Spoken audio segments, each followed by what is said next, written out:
گفتم در تمنای لمس تو هم. عشق اول و آخرم و اونم توی اولین فرصت پیشم اومد. شبیه یه رویا بود. وقتی برای اولین بار باهاش یکی شدم احساس میکردم روی ابرام. بعد اولین رابطه نیازم بهش بیشترم شد. شیما هم بدتر از من. حتی این خودش بود که خونه‌شو سلام، من مونا. اینجا رادیو قصه است. در این کانال سرگذشت واقعی انسان‌ها با شما به اشتراک گذاشته میشه. لطفاً برای همراهی با ما کانال رو سابسکرایب کنید و دکمه زنگوله رو روشن کنید تا از ویدیوهای جدید با خبر بشید. سلام، اسم من فرشیده. یه رفیق صمیمی به اسم محمد دارم. محمدی که هنوزم بیخبر از تمام اتفاقای گذشته، همچنان رابطه دوستانه یا بهتر بگم برادرانش رو با هم حفظ کرده. امروز صبح وقتی با هم تماس گرفت و بعد از کلی اظهار دلتنگی گفت احتمال میده آخر هفته به دیدنم بیاد، برای بار هزارم تشویش عجیبی به جونم افتاد. حالی به حالی شدم و احساس تنفرم نسبت به خودم شعله ور شد. قریب به 1 سال با این احساس منفور که هر چند روز یک بار به سراغم میاد و حال و روزم رو به گند میکشه دارم زندگی میکنم. تلاشم برای مهار یا فراموش کردنش کم نبوده، اما اونقدر قوی هست که تحت هیچ شرایطی نخواد دست از سرم برداره. من و محمد بچه محل بودیم. توی دوستی کهنه و قدیمیمون به مرور یه رابطه برادرانه به وجود اومده بود. از یه جایی به بعد داداش صداش میزدم. اصلا انگاری اومده بود تا عقده‌های منو برای برادر نداشتن از بین ببره. جونم براش در میرفت و به قول بابام جون و خونمون توی یه شیشه بود. نسبت فامیلی با هم نداشتیم، اما چهره هامون خیلی شبیه به هم بود. به حدی که هر وقت 2 محل اونورتر ما رو میدیدن تو برخورد اول از ما میپرسیدن که شما با هم داداشین؟ مامانم میگفت آدما بعد یه مدت رفاقت شبیه هم میشن. انگار ما هم از این قاعده مستثنا نبودیم. اونقدر شب و روز توی کوچه دنبال توپ دویده بودیم و زیر آفتاب جولان داده بودیم که سیاه و برشته شده بودیم. گوشت تنمونم آب شده بود. به قول بچه‌ها از فرط لاغری میشد با دنده هامون سنتور زد. خاطرات بچگیمون مشترک بود. سالای زیادی و کنار هم سپری کردیم. جفتمون توی یه مدرسه درس میخوندیم و آسمون هم به زمین میومد حتما باید هم کلاس میشدیم و نمیشد که کلاسامون جدا باشه و الا درس بی درس. انقدر قاطی همدیگه شده بودیم که از یه جایی به بعد خانواده‌ام اظهار نگرانی میکردن. بابام میگفت تهش میرسی به عاقبت داییت که به پای رفیق و رفیق بازی دودمانش به باد رفت. مامانم تو جواب میگفت دیگه آدم نبود که داداش منو مثال میزنی، تو از همون اولم با خانواده من مشکل داشتی. و بعد به کل بحثشون از محور من خارج میشد و سمت خانواده ها و ریز و درشت مشکلات زندگی خودشون میرفت و بی خیال من میشدن. 2 تا آبجی داشتم که جفتشون از من کوچیک‌تر بودن و برخلاف من که همیشه خدا کف کوچه و محله بودم، رنگ خونه رو وقت شام و نهار به چشم می‌دیدم، اونا دائم توی خونه بودن. کلاً دخترای اون موقع کلاس 2 3 که میرسیدن پاشون از کوچه قطع میشد و باید ور دل مامانشون توی خونه غذا میپختن و سبزی پاک میکردن. حالا این وسط یه شیما بود که تا حدودی داشت این قاعده و یا قانون نانوشته رو به هم میریخت. لاکردار بازیگوش بود و زبل. یادم یه بار توپمو از حرص زد زیر بغلش و دوید. 4 تا محله دنبالش رفتم و تهشم بهش نرسیدم. شیما خواهر محمد بود. هرچقدر محمد آروم بود، این دختر شیطون و خودسر بود. 2 سال از من و محمد بزرگتر بود. قدش به سختی تا روی شونمون میرسید. اما زبونش به اندازه کل هیکل ما بود. 2 تا میگفتی 4 تا تحویلت میداد. آخرم یه پشت چشمی برات نازک میکرد که خواه و ناخواه میدون رو میدادی دستش و لال میشدی. مامان باباش برخلاف اکثر مامان بابایی که میشناختم یا اصلا چرا راه دور برم، برخلاف مامان بابای سختگیر خودم آدمای بیخیالی بودن.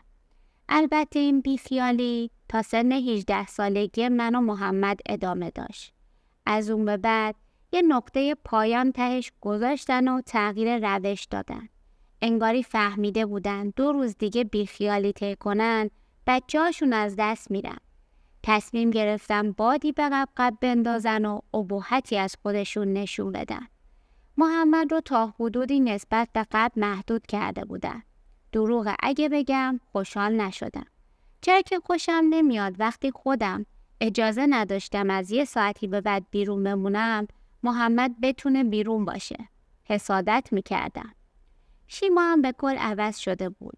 دیگه خبری از اون زبون درازیا و از صبح تا شب توی کوچه نبود.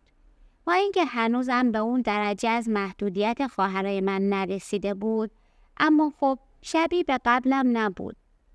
و شاید اگه اجازهش رو هم داشت، شرم و حیای خودش دیگه اجازه نمیداد. یه دفعه قد کشیده بود و اندامی به هم زده بود که زیر اون لباسای گل و گشادم همچنان خودی نشون میداد. چشم چرون نبودم، اما جوری با ناز و ادا را میرفت آدمیزاد توی اون لحظه دلش میخواست دست از کار و زندگی بکشه و راه رفتنش رو نگاه کنه. محمد روش حساس شده بود. دیگه اون پسر بچه ساده قبل نبود که تا چیزی هم میگفت شیما 2 میکوبید تو کلش و اتفاقا یه نمور غیرت تو خونش دویده بود. چپ میرفت و راست میرفت، در از ناموس میزد.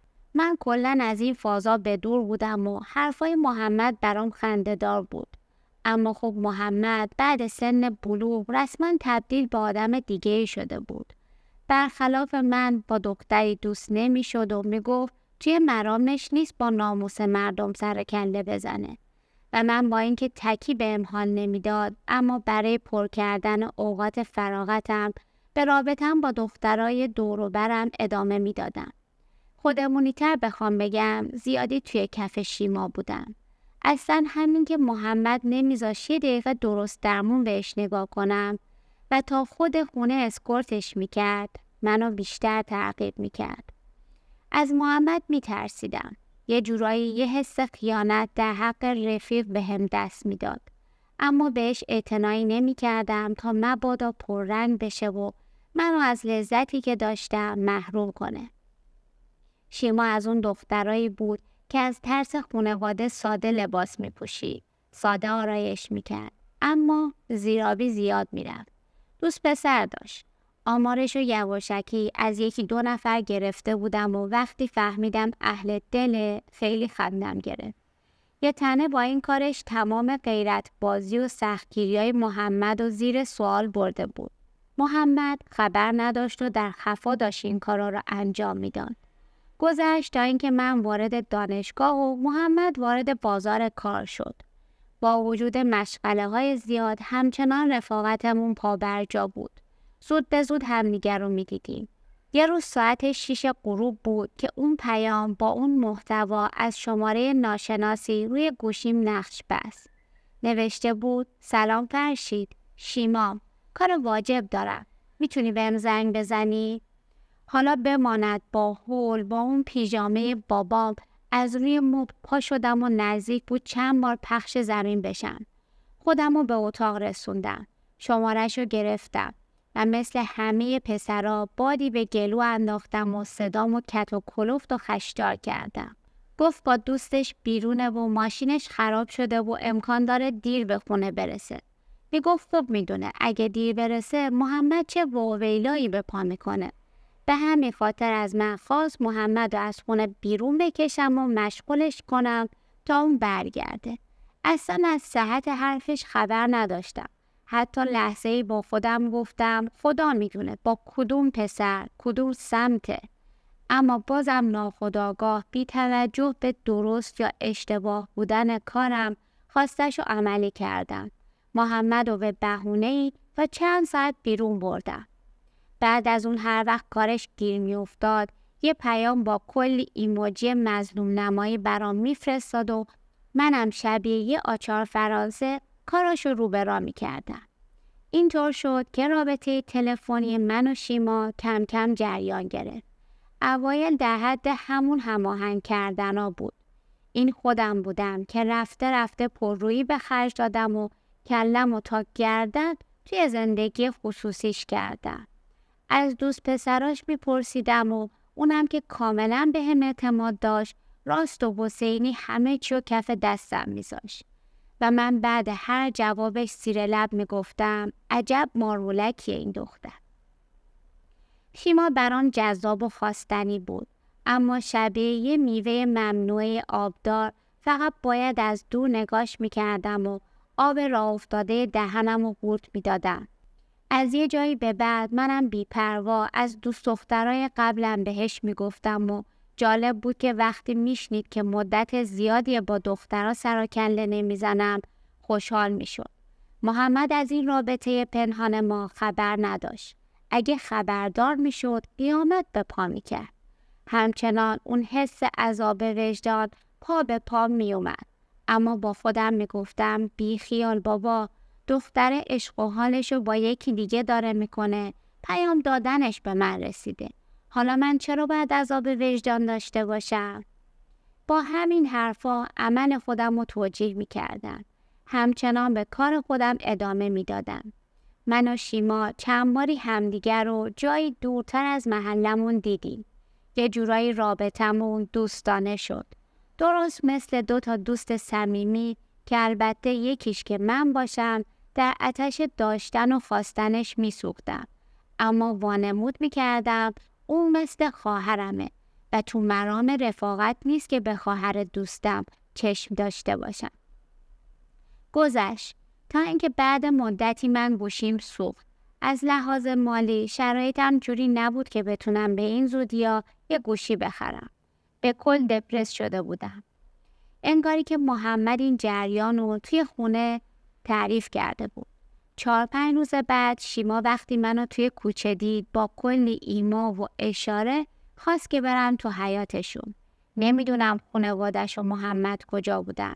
فقط دیدم که از زیر اون چادر گلگلی یه گوشی در آورد و کف دستم گذاشت. گفت این گوشی مخفیشه که الان دیگه به کارش نمیاد و من میتونم ازش استفاده کنم. از ترس اینکه کسی ما رو ببینه فوری یه تشکر کردم و از خونه بیرون زدم. یه گوشی تقریبا قدیمی که وقتی وارد منو شدم دیدم همه برنامه‌ها هست و همین تعجب و کنجکاوی منو به سمت گالریش کشون. بله، گالری پر بود از عکسای شیما که خوش از سرم پرون. عکس‌ها اکثرا با لباس نیمه پوشیده بود. یه تاپ و شلوارک فقط. خب اون موقع انقدر از این چیزا نمیدیدیم که وقتی همچین عکسی به دستمون میرسید وامی رفتیم. جوری بدنم شل شده بود انگار یک کیسه ماست روی آسفالت بودم. اون اندام لعنتی و پوست سفید و موهای دومسپیش هر مردی رو میتونست اغوا کنه. فوری بهش پیام دادم. رگ شیطنتم گل کرده بود. بهش گفتم چی آقایم کرده بودی زیر اون مانت و شلوار؟ چند تا علامت تعجب فرستاد. به این منظور که حرفمو نفهمیده. میدونستم زرنگتر از این حرفاس و حتما دلیلی برای این کارش داشته. اما گفتم حالا که خودشو به کوچه علی چپ زده منم پشت سرش توی همون کوچه میرم. حالا رابطم با شیما پررنگتر از رابطم با محمد شده بود. اما از یه جایی به بعد دیگه از دویدن پشت سرش خسته شدم. لعنتی وا نمیداد. هر روز پیام دادنش فقط منو تشنه تر میکرد.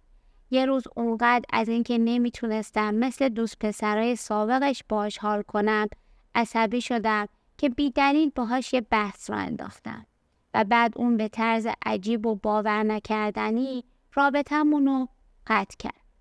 گاه و بیگاه بعد اون شب فقط همدیگر رو توی کوچه میدیدیم. اما من اظهار بی‌تفاوتی میکردم و کلاً سعی میکردم از فکرم بیرون بندازمش. تا اینکه 4 سالی گذشت. طی اون 4 سال چه یه شرکت مشغول به کار شده بودم و جدا از اون خودم رو با دخترای مختلفی سرگرم کرده بودم.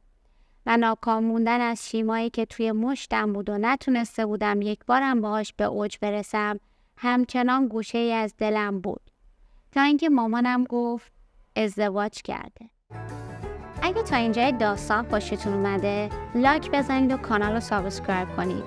زنگوله رو بزنید تا از آپلودهای جدید با خبر بشید. با شنیدن خبر ازدواجش حس خاصی بهم دست نداد. چرا که اون موقع درگیر رابطه بودم و سرگرم احوالات خودم بودم. شیما بعد عروسی همراه شوهرش یه خونه توی کوچه‌مون و نزدیک خونه باباش گرفت. وابستگیش به خونه سبب شده بود از بر دلشون جمع نخوره. 2 ماه بعد عروسیش محمد سربازی رفت. زیاد با محمد حرف زده بودم که بیخیال بشه. نره سربازی. اما برخلاف من میخواست با برنامه ریزی اصولی زندگیشو پیش ببره و رفت. کلی پشت سرش اشک ریختم و به شدت دلتنگش بودم. اما بعد از مدتی با رفتنش کنار اومدم. طی اون مدت مامان باباش هر کاری داشتن خودم براشون انجام میدادم. چرا که به محمد قول داده بودم تو نبودش هوای خانواده‌شو داشته باشم. چند باری که به خونه‌شون رفتم شیما رو دیدم. این که میگن یه آدم میخکوب میشه و پاهاش به زمین میچسبه رو دروغ نمیگن. از فرط تعجب و حیرت وا رفته بودم. اون دختر با ظاهر ساده گذشته کجا و این دختر با موهای بلوند و لباسای آنچنانی کجا؟ به معنای واقعی کلمه از این رو به اون رو شده بود. حسابی جا افتاده بود. نگاه من پر از حسرت و نگاه اون شاید بی تفاوت بود. بعد بار اولی که دیدمش شب تا صبح خوابم نبرد. من هیچ خاطره و حسی برام تداعی نشد جز این که دائم با خودم میگفتم بیورزه. چقدر فرصت داشتی باهاش حال کنی و دست و پا چلفتی بازی در آوردی. در واقع دوباره حس آتش 4 سال پیش که سرکوب شده بود با شدت بیشتری از قبل برگشته بود و خودشو به در و دیوار مغزم میکوبید. نتونستم. اصلا فکر محمد و خانواده محمد و که میتونست جلو دارم بشه. بهش پیام دادم. همون خط قبل رو داشت و اینو از بازدید و پروفایلش تو برنامه‌های مجازی فهمیدم. وانمود کرد نمیشناسه و خودم رو معرفی کردم. شکلک تعجب فرستاد. گفتم میخواستم به یاد قدیم حالتو بپرسم. بحث دعوای آخرمون رو دوباره وسط آورد که من ابراز پشیمونی کردم و وقتی کم کم از اون حالت کتابی حرف زدن خارج شد و استیکرهای راحت تری میفرستاد فهمیدم که خانوم همون آدم قبله. همون دختری که با وجود دوست پسر با هم چت میکرد حالا با وجود شوهر رابطه‌شو با من از سر گرفت. از صبح که شوهرش میرفت به من پیام میداد و زنگ میزد و رفته رفته متوجه شدم توی زندگیش خیلی حالش خوب نیست. اوایل راجع به این موضوع با هم حرفی نزده بود اما با گذاشتن پروفایل غمگین و تیکه‌دار انگار میخواست به طور غیر مستقیم این موضوع به من بفهمونه. منم که کلاً به حریم خصوصی اعتقادی نداشتم ازش پرسیدم توی زندگیش مشکلی داره؟ جریان این حرفای غمگین و تیکه‌دار چیه؟ یکم تفره رفت. بعد کم کم گفت شوهرشو دوست نداره. توضیح اضافه‌ای نداد. تا اینکه بعد چند وقت که من با کلی بدبختی باهاش قرار گذاشتم توی قرار دوم با کلی نقشه از پیش تعیین شده یه بغض ساختگی چفت گلوم کردن. جایزه سیمرغ گرفتن برای اون بازیگری و حیله‌گری ناچیز و هیچ بود. یه جوری میگفتم من از اول عاشقت بودم و تا به الان جز تو به هیچ کس فکر نکردم که خودم باورم شده بود که این حرفا حقیقت داره. در واقع میخواستم هر جور شده ازش کام بگیرم و خودم رو سیراب کنم. این همه سال دنبالش دویده بودم. حالا که یه گوشه گیرش آوردم نمیتونستم ازش بگذرم. دستشو که گرفتم تمام سلولای تنم به تکاپو افتادن.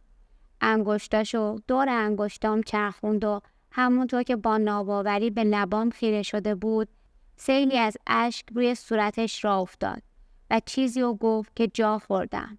ما بین حقحقش گفت که اونم منو از همون اول میخواسته، اما از ترس محمد جرأت ابرازشو نداشته. میگفت حسرتم رو روی دلش مونده و توی تمام لحظه هاش با شوهرش منو تصور میکرده.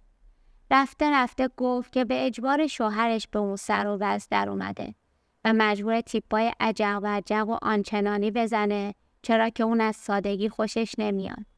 شیما میگفت بارا مچ شوهرش رو با دخترای مختلف گرفته، ازش متنفره، اما به اجبار داره کنارش زندگی میکنه. به صندلیم لم دادم، دستامو زیر بغلم زدم و گفتم خب که اینطور. چه 1 ساعت در جریان 3 تا پیاز زندگیش قرار گرفته بودم و همونجا بهش قول دادم کنارشم، تنهاش نمیذارم. بعد از اون خودش که هیچ، جد و آباد شوهرش رو هم قربون صدقم میکرد و هر چیزی میخواستم بی برو برگرد برام تهیه میکرد. خیلی تحمل کردم تا زیر 2 هفته بهش پیشنهاد رابطه ندم. بعد 2 هفته یه پیام بلند بالای عاشقانه که صرفاً جهت آماده کردنش برای رابطه بود براش فرستادم. گفتم در تمنای لمس توام، عشق اول و آخرم، و اونم توی اولین فرصت پیشم اومد. شبیه یه رویا بود. وقتی برای اولین بار باهاش یکی شدم احساس میکردم روی ابرام. بعد اولین رابطه نیازم بهش بیشترم شد. شیما هم بدتر از من. حتی این خودش بود که خونه‌شو خالی میکرد و در نبود شوهرش خیلی راحت توی خونه خودش با هم رابطه برقرار میکرد. تقریباً 2 ماهی به همین منوال گذشت. کم کم احساس میکردم جذابیت شیما برام کمرنگ شده. حالا که به چیزی که میخواستم رسیده بودم، چه دلیلی به ادامه اون رابطه پر از استرس و تنش بود؟ داشتم با خودم 2 تا 4 تا میکردم چطور رابطه رو به هم بزنم که با خبری ناگهانی سورپرایز شدم. گفت درخواست طلاق داده. میخواد از شوهرش جدا بشه و وقتی گفت دلیلش اینه که سریعتر به من برسه، احساس کردم برای لحظه قلبم وایستاد. دندونام چفت شده بود. زبونم نمیچرخید ازش بپرسم چرا این کارو کردی؟ منو توی اون حال گذاشت دارد. سعی داشتم به هر نحوی که میشه متوقفش کنم، اما نشد و برگه طلاقشو با یه جعبه شیرینی که پیش روم گذاشت ته دلم خالی شد. حالا بیشتر از قبل به هم وابسته شده بود. منو تنها دلیل و امیدش برای ادامه زندگیش میدونست. مثل قبل برای قرارامون محدودیت نداشت. حالا که متعلقه بود و محمدم اینجا نبود، وقت و بی وقت پیشم میومد. حالا برعکس سریهای قبل با آرامش تمام با هم قرار میذاشت. تمام اون مدتی که باهاش به ظاهر عاشقانه برخورد میکردم و در سکوت به رویاهاش برای زندگی مشترکمون گوش میدادم، به این فکر میکردم که چطور باید از دستش خلاص بشم. جز یه زن آویزون و سطحی برام معنای دیگه ای نداشت و زیاد به خودم میگفتم این همه براش پرپر زدم، همچین چیز خاصی هم نبوده. فکر و خیال زیادی به ذهنم هجوم آورده بود. کل ذهنم درگیر این موضوع شد و در نهایت تصمیم گرفتم به یه نحوی ازش دور بشم. به شرکت درخواست انتقال به یه شهر دیگر رو دادم. شرکت اصلی کرمان بود و هر کسی اونجا قبول نمی کردن. اما از اونجایی که من نیروی جوان بودم و حسابی هم توی کارم خبره بودم، دست رد به سینم نزدم. از خانواده‌ام خواستم این موضوع رو فعلا به کسی نگن. یه شب قبل رفتنم به اصرار شیما به دیدنش رفتم. هنوز برق نگاهش و ذوقش حین حرف زدناش و حتی اون بوسه های عاشقانش یادم نمیره.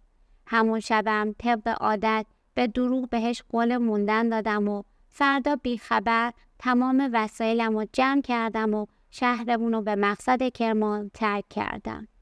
اولین اقدامم بعد رسیدن به اونجا عوض کردن خطم بود. شیما بعد کلی التماس به مامانم فهمیده بود که اومدم کرمان. با گوشی مامانم به هم زنگ زد. با گریه گفت تو که اون شب خوب بودی، چی شد یهو؟ چرا بهم نگفتی داری میری؟ منم جواب خاصی ندادم و گفت میخوام بیان پیشت و تنها تهدیدم به لو دادن تمام قضایا به خانواده‌اش مانع اومدنش شد. حوصله گریه و زاریاشو نداشتم. به مامانم گفتم اگه خیلی پاپیت شد همه چی کف دست باباش بذار تا جلوشو بگیره. خانواده‌ام جا خورده بودن. وقتی فهمیدن من حتی توی دوران متأهلی باش رابطه داشتم کلی به هم ریختن. تصوراتشون ازم خراب شد. اما خدا رو شکر حالا دیگه پیش هم نبودیم و چشممون به چشم هم نمیخورد. و بماند که نزدیک به 1 سال بابت دلخوری که ازم داشتن به دیدنم نیومدن و به منم گفتن حق ندارم پامو دیگه تو اون خونه بذارن. خیلی ناراحت بودم. من نمیخواستم انقدر دل شیما رو بشکنم. اصلا فکر نمیکردم تا این حد بهم وابسته بشه. ولی خب چیکار کنم؟ دست خودم نبود. دیگه دوستش نداشتم. نمیتونستم که باهاش زندگی کنم. فکر میکردم خودم رو با کار سرگرم میکنم و با دور شدن از شیما هم من هم اون همه چی رو فراموش میکنیم. اما شیما شد شب، شد روز، شد زمان و شد مکان. همه جا، هر زمانی و تحت هر شرایطی فکرش توی ذهنمه. نه از سر دوست داشتن که اعتراف میکنم هیچ علاقه‌ای بهش نداشتم و ندارم. بلکه از سر وجدان دردی که عجیب به سراغم اومده. خودم از حالش خبر ندارم. باهاش صحبت نمی کنم. مامانم میگه اصلا توی کوچه نمیبینتش. بابام مدام به هم میگه چی به سر دختری آوردی که همیشه سرزنده و خندان بود. دائم توی کوچه و خیابون پرسه میزد. حالا خونه نشین شده. از شیما دورم. از اون شهر و محله دورم. اما انگار ناظر حال خرابی اون دخترم.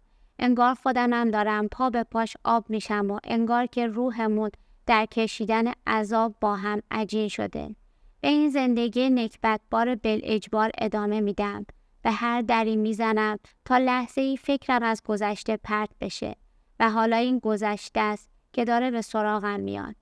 محمد ترخیص شده. قرار آخر هفته به دیدنم بیاد. دوباره همون احساسای عجیب و غریب به یک باره به فکر و روحم حمله ور شدن. مطیع هوسم شدم و دختری و با 1000 امید و آرزو از پا در آوردم.